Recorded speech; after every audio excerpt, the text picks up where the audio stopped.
Welcome to iDream. ప్రస్తుత కాలంలో నగరాలలో కార్పొరేట్ కంపెనీలు పెరగడంతో డే అండ్ నైట్ పనిచేసే వారి సంఖ్య కూడా పెరిగింది. ఇతర ఉద్యోగులతో పోల్చినప్పుడు రాత్రిపూట విధులు నిర్వహించే ఉద్యోగులు త్వరగా అలసిపోతారు.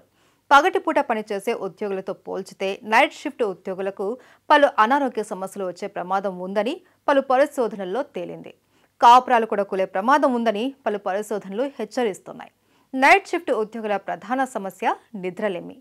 నైట్ డ్యూటీ చేసి వచ్చాక పడుకుందామంటే నిద్ర పట్టదు. ఒకవేళ పట్టినా వెంటనే మెలకువ వస్తుంది.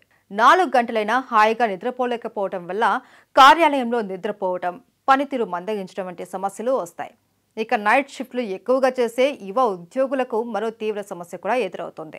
రాత్రిపూట ఉద్యోగాల కారణంగా చాలా మంది సంతానలేమి సమస్యతో కూడా బాధపడుతున్నారు. ముఖ్యంగా మీ జీవిత భాగస్వామితో లైంగికంగా కలవడానికి కూడా పెద్దగా ఆసక్తి చూపించకపోవడం ఈ నైట్ షిఫ్ట్ చేసే వారిలో అధికంగా కనిపిస్తుందని తాజాగా చేసిన అధ్యయనంలో తేలింది.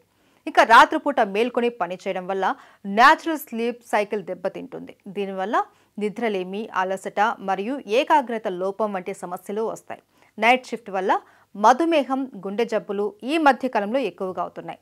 దీంతో పాటు కొన్ని రకాల క్యాన్సర్ వంటి దీర్ఘకాలిక ఆరోగ్య సమస్యల ప్రమాదాన్ని పెంచుతుంది.